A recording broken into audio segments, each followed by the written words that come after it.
চুরি করাটা ঠিক হয়নি, এটা মোটেই ঠিক হয়নি। লাইটটা যদি রাতের বেলায় না জ্বলে তাহলে কিন্তু সাধারণ মানুষের জন্য ভোগান্তি হবে। যারা এই কাজটা করেছে তাদেরকে আইনের আওতায় আনা হয়। উদ্বোধনের পরদিনই মৌলানা ভাসানী সেতুতে ঘটে গেল ইলাহি কাণ্ড। বৈদ্যুতিক কেবল চুরি হয়, রাতে জ্বলছে না আলোকবাতি।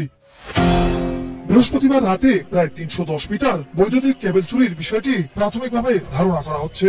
এতে সেতুতে বিদ্যুৎ সংযোগ বন্ধ হয়ে গেছে।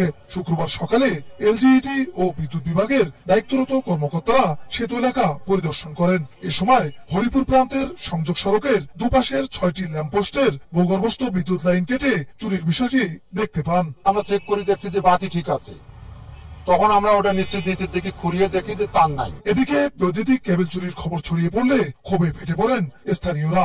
সেতু পেলাম কিন্তু লাইট পেলাম না। এই সেতু থেকে যারা তারটা চুরি করছে তাদের যথাযোগ্য বিচার হওয়া দরকার। লাইট না থাকার কারণে খুব বিভ্রান্তি হচ্ছি আমরা। তো দ্রুত সম্ভব লাইনটা ক্লিয়ার করলে জনগণ একটু সুবিধা পাবে। নতুন কেবল ঢাকা থেকে এনে সংযোগ দেওয়ার পর আবার বিদ্যুৎ সচল করা হবে। পুলিশ বলছে তদন্ত করে জড়িতদের আনা হবে আইনের আওতায়।